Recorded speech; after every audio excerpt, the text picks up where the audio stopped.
उसके खिलाफ सारे लोग खड़े हो गए थे। पूरी जनता, सारा का सारा ऑपोजिशन उन पर आक्रमण कर रहा था और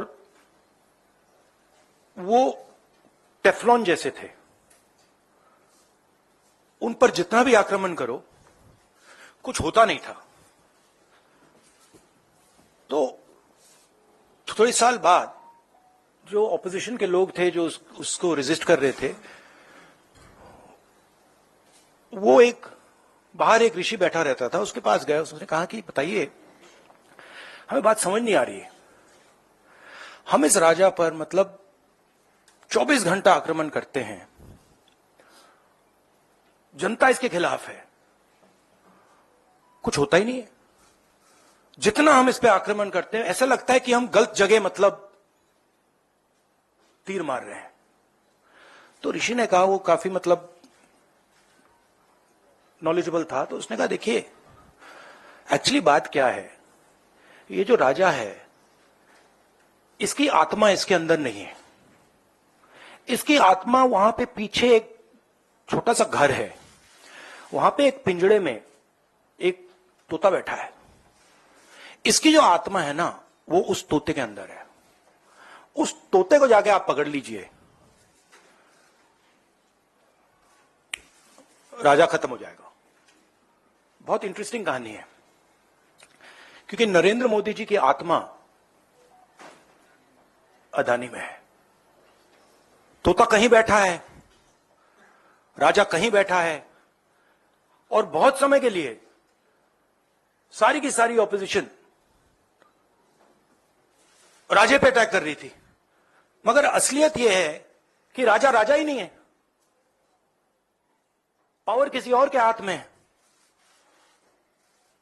अदानी जी के हाथ में है। जैसे ही हम अदानी जी को टच करते हैं,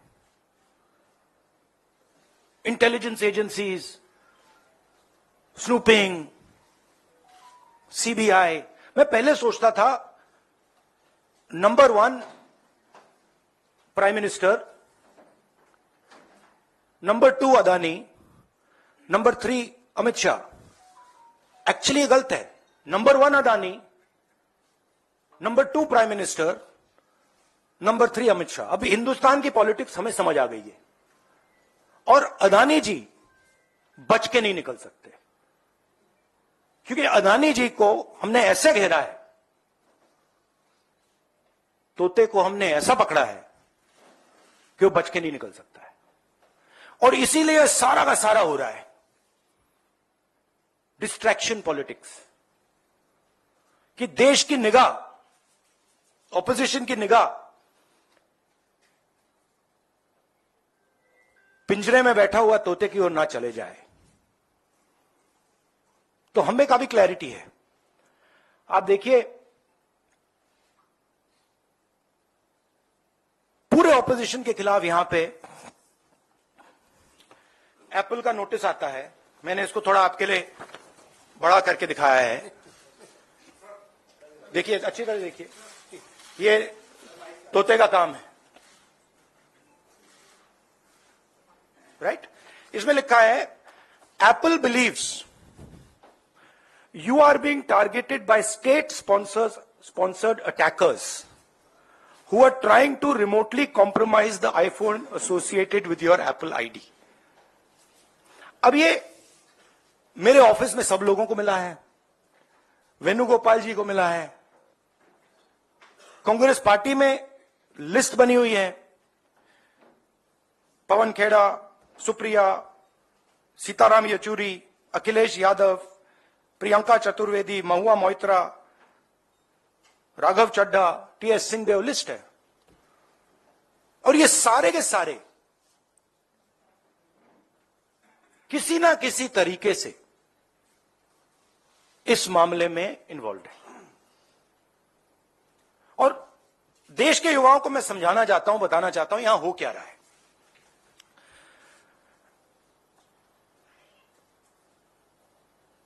आपका ध्यान कभी इधर ले जाते हैं, कभी उधर ले जाते हैं, कभी इधर ले जाते हैं। आपके दिल के अंदर गुस्सा पैदा करते हैं, और जब आपके दिल में नफरत आती है, गुस्सा आता है, जो आपका भविष्य है, जो इस देश की पूंजी है, जो इस देश का धन है, उसको उठा के ये लोग ले जाते हैं। अदानी जी को हिंदुस्तान के पोर्ट्स पकड़ा दिए, हिंदुस्तान के एयरपोर्ट्स पकड़ा दिए। मुंबई एयरपोर्ट चाहिए था, सीबीआई ईडी का प्रयोग किया, मुंबई एयरपोर्ट दे दिया। एग्रीकल्चर में कानून बना दिए अदानी जी के लिए, फूड ग्रेन्स की स्टोरेज उनके हाथ में, इंफ्रास्ट्रक्चर उनके हाथ में, आप सड़कों पे चलते हो, सीमेंट उनके हाथ में। तो पूरा का पूरा देश ये 3-4 लोगों को पकड़ा रहे हैं। नुकसान किसका हो रहा है? हिंदुस्तान के युवा का हो रहा है। आपसे ये कहते हैं कि आप जाइए पढ़ाई कीजिए, आप जाइए आईएएस बनिए, आप जाइए इंजीनियर बनिए। आप में से 1% इंजीनियर बनेगा, 1% डॉक्टर बनेगा, 0.0000001% आईएएस बनेगा। तो ये आपको झूठे भविष्य का वायदा करते हैं, और जो आपका धन है आपके आंखों के सामने आपसे छीन के ले जा रहे हैं। यह हिंदुस्तान की आज सच्चाई है। कम लोग हैं जो इसके खिलाफ लड़ रहे हैं, मगर हम डरने वाले नहीं हैं, हम लड़ने वाले लोग हैं। हम पीछे नहीं हटेंगे। जितनी टैपिंग करनी है कर लो, कोई फर्क नहीं पड़ता, मुझे तो कोई फर्क नहीं पड़ता। अगर आपको मेरा फोन चाहिए मैं दे देता हूं, आपको उठा के ले लो। अब आपके कोई सवाल हो तो पूछिए। इंग्लिश। अच्छा, नहीं, हिंदी में थोड़ा एक लाइन और। हिंदुस्तान की जो भविष्य है, उसके लिए सबसे जरूरी चीज न्याय है। अगर इस देश में, इस देश की जनता को, इस देश के युवाओं को न्याय ना मिले तो यह देश आगे नहीं बढ़ सकता है। और मैंने बहुत बार बोला है, और मैं बोलता रहूंगा, और हम ये काम करके दिखा देंगे कि कास्ट सेंसस के बिना इस देश के युवाओं को न्याय नहीं मिल सकता। और ये पूरा का पूरा डिस्ट्रैक्शन जो हो रहा है, जब अदानी जी पैसा चोरी करते हैं, किससे चोरी करते हैं? देश की आम युवा से चोरी करते हैं, पिछड़ों से चोरी करते हैं, दलितों से चोरी करते हैं, आदिवासियों से चोरी करते हैं। जब अदानी जी कोयले में, ऑस्ट्रेलिया में जब नाव चलती है, यहां आती है, जब वो ओवर इनवॉइसिंग करते हैं, तो अदानी जी किसकी जेब से चोरी कर रहे हैं पैसा? जो आप बिजली खरीदते हो उसमें अदानी टैक्स है, ट्रेन में आप जाते हो उसमें अदानी टैक्स है, फ्रेट घूमता है उस पर अदानी टैक्स है। टैक्स किससे, कहां से आ रहा है? पिछड़ों की जेब से, दलितों की जेब से, आदिवासियों की जेब से, गरीब लोगों की जेब से, छोटे व्यापारियों की जेब से, और पूरा का पूरा ट्रांसफर इनकी जेब में हो रहा है। In English, brother. See, there's a beautiful story, old Indian story. There was a king, very nasty king, and he was attacking everybody, stealing from everybody. Everybody was disturbed, and his opposition would keep trying to fight him. Nothing would happen to the man. They'd keep attacking. They're very confused. Why is nothing happening to this man? What is going on? And this went on for a couple of years, and then after some time, there was this wise man who used to do dhyan outside. And so they went to him and they said, what is going on? We keep attacking this man. Every day we attack this man, nothing happens to this man. And the gentleman said, look, the reason is that this man's soul is actually somewhere else. The frame, the image is of the king. But jo iski atma hai, the soul is somewhere else. So they asked him, where is the soul? And he said, the soul is there in a village in the corner. If you go, there's a little cage, and inside that cage there is a parrot. And if you go and you kill that parrot, the king will fall. Right? And that is exactly what is going on here.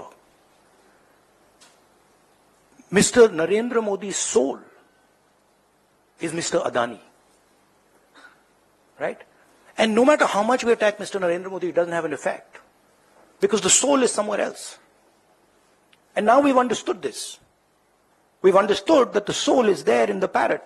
And now we are attacking the soul. And that is why all this is going on. That is why Apple is sending messages. Your phone is being targeted by state-sponsored attackers. Right? I used to think that, there's a ranking. People say, press people say, number one, number two. Number one, Mr. Modi. Number two, Mr. Amit Shah. And actually, the ranking is slightly different. It's number one, Mr. Adani. Number two, Mr. Modi. Number three, Mr. Amit Shah.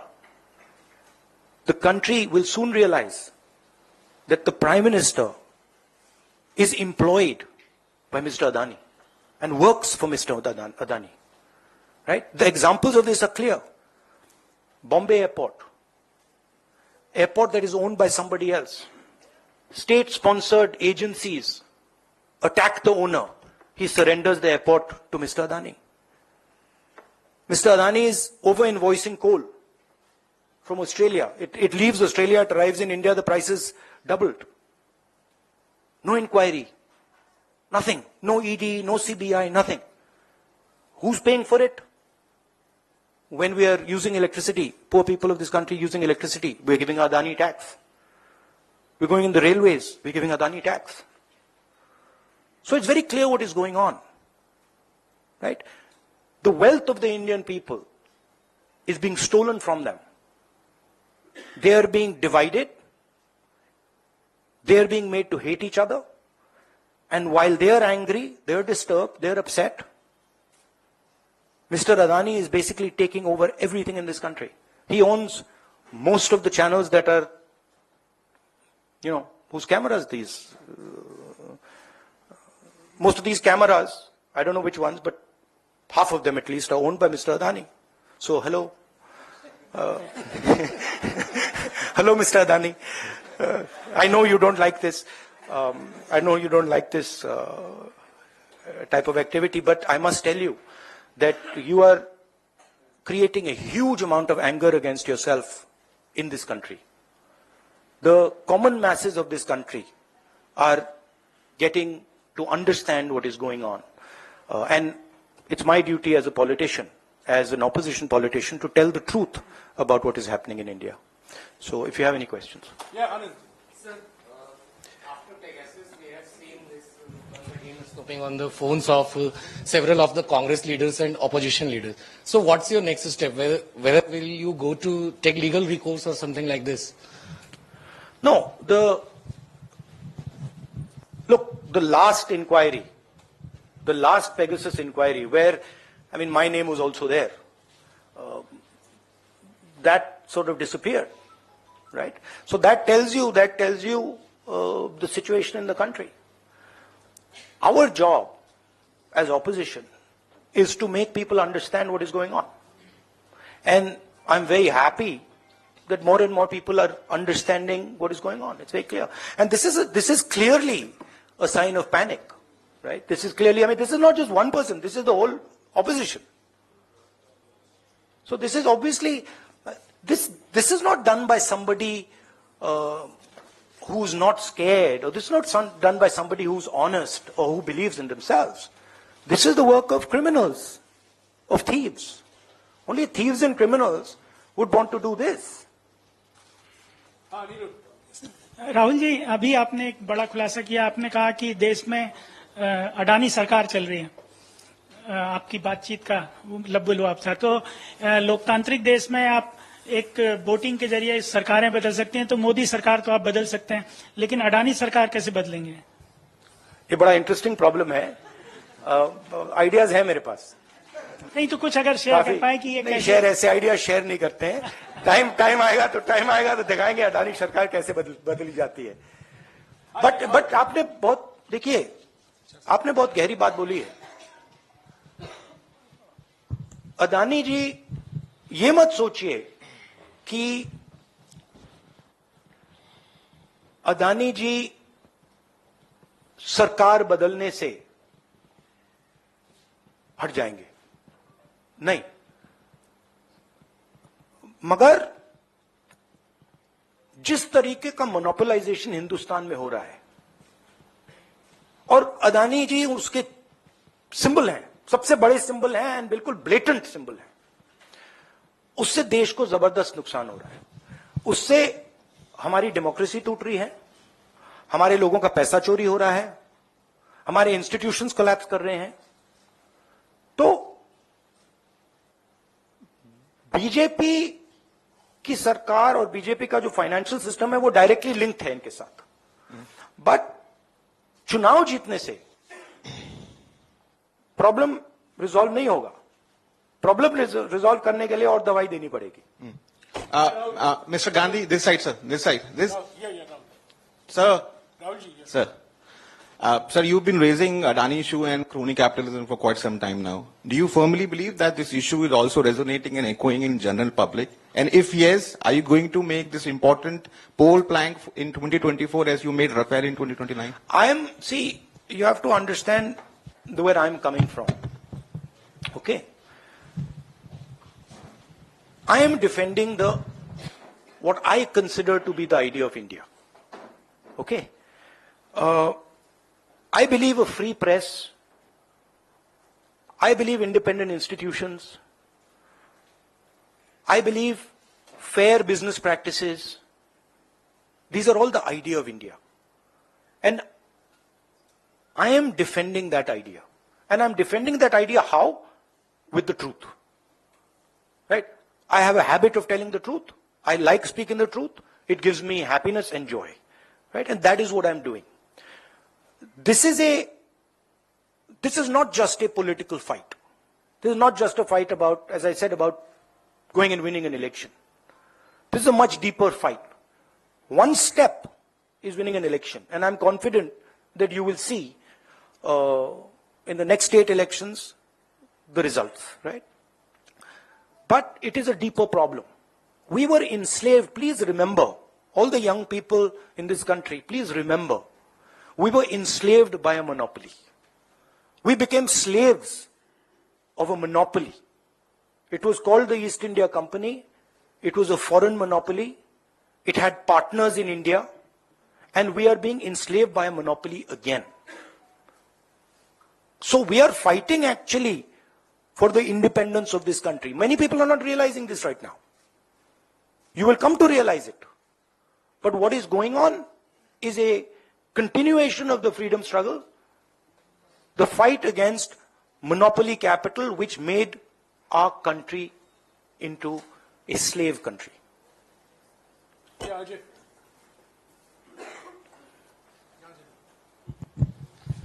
Rahul ji, अब आपको राजा के तोते का भी पता चल गया है और आपके पिछले कुछ सालों से लगातार अडानी के मुद्दे को उठा रहे हैं। आपको लगता है कि ये जो लड़ाई है अडानी, आप लगातार कहते हैं कि आपको अडानी से प्रॉब्लम नहीं है, मोनोपोलिज्म से प्रॉब्लम है। ये जो लड़ाई है, ये लड़ाई सिर्फ आप जिस तरह से आगे लेके जा रहे हैं, आपको लगता है कि मोदी सरकार से लड़ने के साथ साथ एक अपोजिशन के अंदर भी जो एक यूनानिमिटी आपको बनानी होगी कि एंटी अडानी या मोनोपोलिज्म ऑफ अडानी, वो भी एक बहुत बड़ी लड़ाई है जो आपको आगे लड़नी है? हाँ, सही बात है। बट देखिए, जिस लेवल का मोनोपोलाइजेशन हो रहा है, ठीक है, उससे सारे लोगों पर असर पड़ रहा है। आप झिझक के क्वेश्चन पूछ रहे हो, जनरली आप नहीं, बट जनरली जो आप थोड़ा घबरा के क्वेश्चंस पूछते हो, उसी मोनोपोली का असर है। ठीक है, कोई गैस सिलेंडर 1000 रुपए का दे रहा है, उसका लिंकेज है कोयले से, उसका भी कारण मोनोपोली अदानी। एयरपोर्ट में अदानी, माल अंदर आता है हिंदुस्तान में अदानी। तो मोनोपोली का इफेक्ट सिर्फ पॉलिटिकल लोगों को नहीं हो रहा है। हिंदुस्तान दो भागों में बट रहा है, एक प्रो मोनोपोली, एक एंटी मोनोपोली। जो अदानी जी के खिलाफ बिजनेस वाले लोग हैं वो भी इस बात को समझ रहे हैं, दे आर एंटी मोनोपोली। तो देश दो पार्ट्स में डिवाइड हो रहा है, pro monopoly, pro Adani control, and anti monopoly, pro people control. ठीक है, उसमें जनरली जो ऑपोजिशन की पोजीशन है, ब्रॉड जो पोजीशन है, वो एंटी मोनोपोली कंट्रोल है। राहुल जी नमस्कार। हाँ,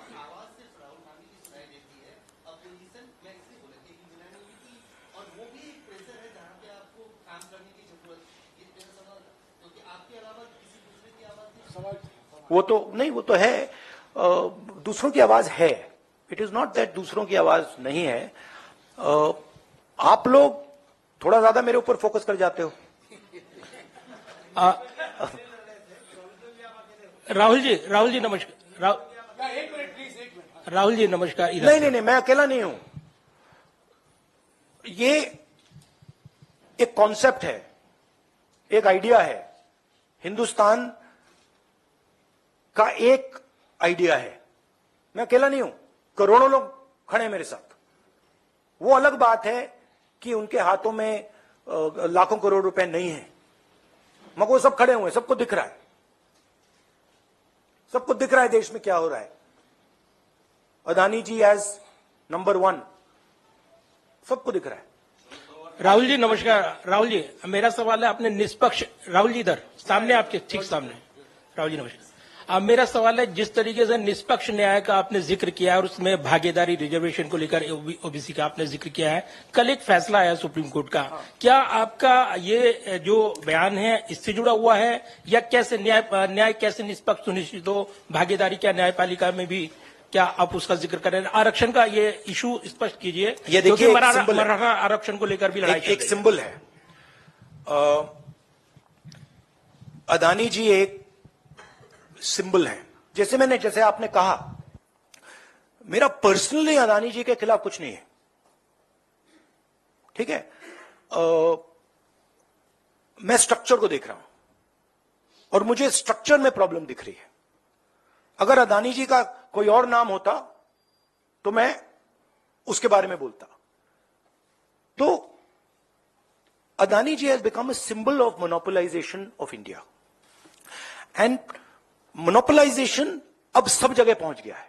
देखिए, पहले मोनोपोलाइजेशन बिजनेस में था, अब मोनोपोलाइजेशन रेलवेज में आ गया, ट्रांसपोर्ट में आ गया, पोर्ट्स में आ गया, एयरपोर्ट्स में आ गया, यहां आ गया, ईडी सीबीआई में घुस गया। Adani is controlling ED and CBI, brothers, right?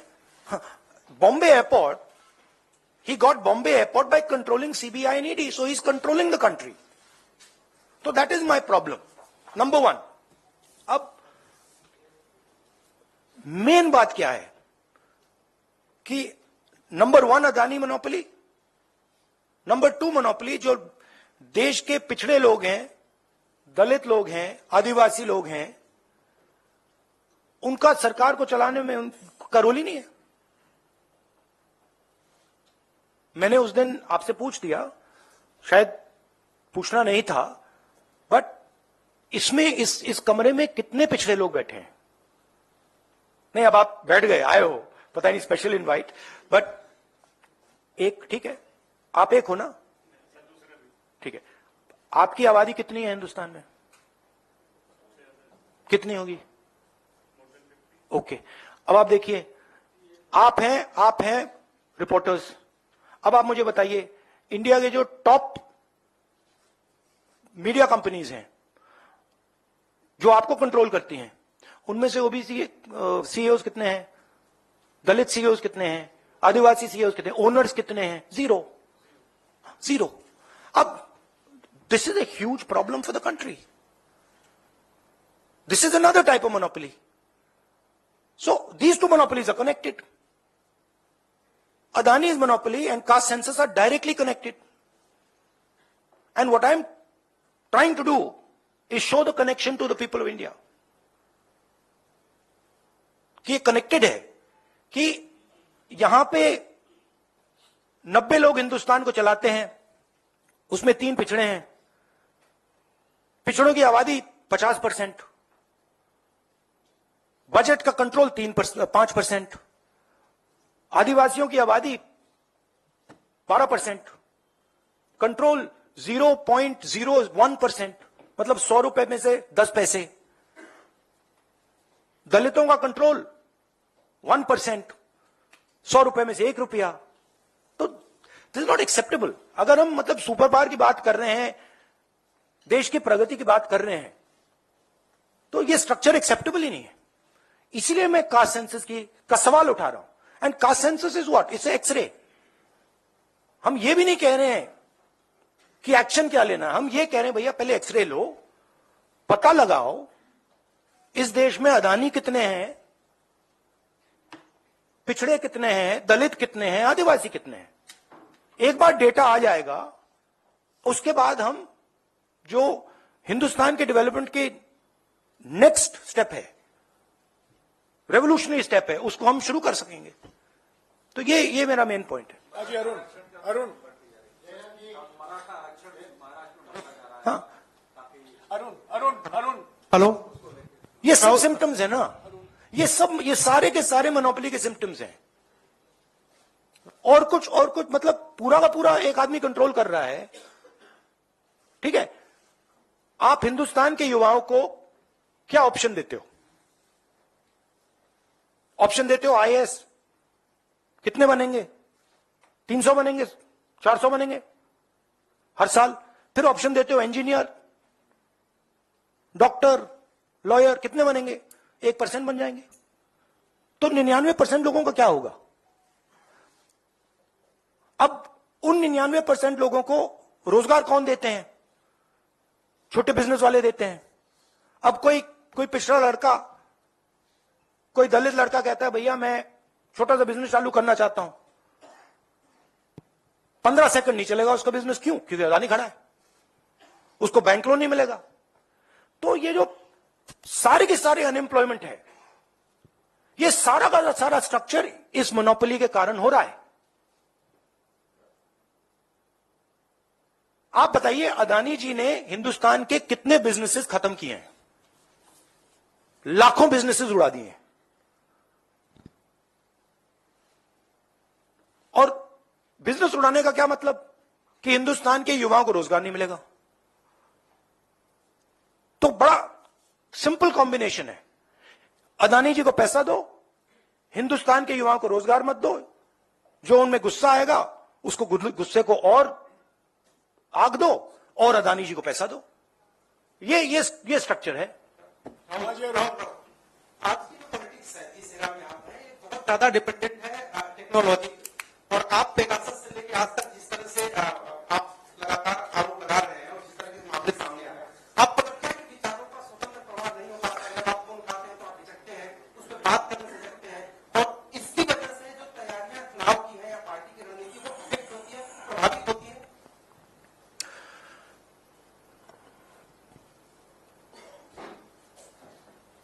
देखिए, एक लेवल पे होता है. एक लेवल पे हमें मीडिया की जरूरत है, हमें सेल फोन की जरूरत है. मेरा मतलब यूट्यूब चैनल है मेरा, उसको बंद कर रखा है, मतलब सप्रेस कर रखा है. मेरे ट्विटर को सप्रेस कर रखा है, फेसबुक को सप्रेस कर रखा है. हम सब जानते हैं. आपको आंकड़े चाहिए हम दे देंगे. एक लेवल पे ये है. बट दूसरी लेवल पे क्या होता है, जब ये सारे रास्ते बंद हो जाते हैं तो फिर हमें इनोवेट करने की जरूरत होती है और फिर सचमुच की राजनीति शुरू होती है। मतलब ये लोग सोचते हैं कि भैया हम टेक्नोलॉजी को कंट्रोल करके हिंदुस्तान के युवाओं के अंदर जो दर्द है उसको कंट्रोल कर लेंगे। वो नहीं आएगा हाथ। हम अडेप्ट कर रहे हैं।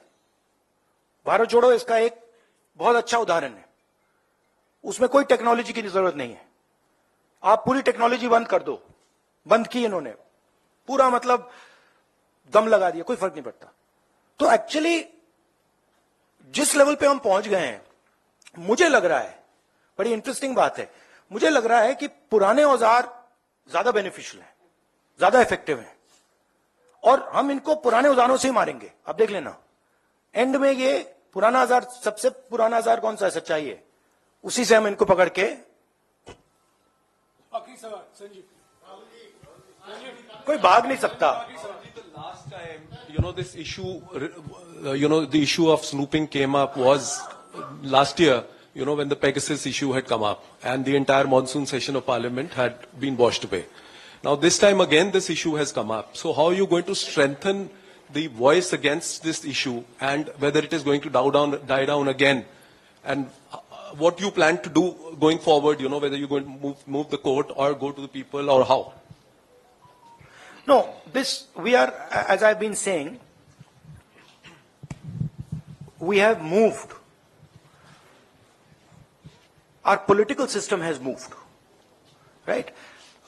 It started in 2014. I would in fact say it started, in 2014.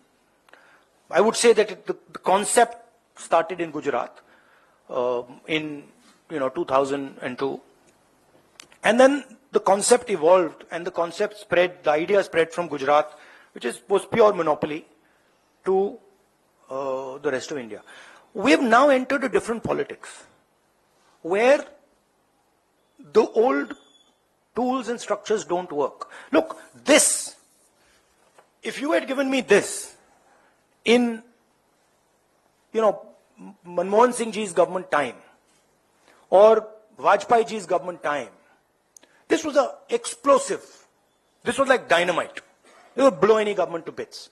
If you had given, in Vajpayee's government, if you had given me Rafael, I would have blown the government. You wouldn't have found the government, right? If you had even given me the fact that CBI raids the Bombay airport owners and the thing goes to Mr. Adani, that would have toppled the government, right? So the old tools just don't work anymore, which means that the structure is broken, which means new tools have to come and then new structure has to be built, which for me is a very interesting and exciting time. Because, no, seriously, because we can construct things that we could never have imagined 5 years ago, 7 years ago, 10 years ago. मतलब यहां रास्ता बंद हो गया, but बहुत बड़ा मैदान खुल गया है। और अगर हम हिंदुस्तान की प्रगति के बारे में सोच रहे हैं तो बहुत बड़ी अपॉर्चुनिटीज हैं। तो don't think that I am feeling low. Many people feel very upset, BJP. No. I am very, very happy, optimistic that our beautiful country is continuing its tradition, continuing its journey, and is going to open an entirely new chapter.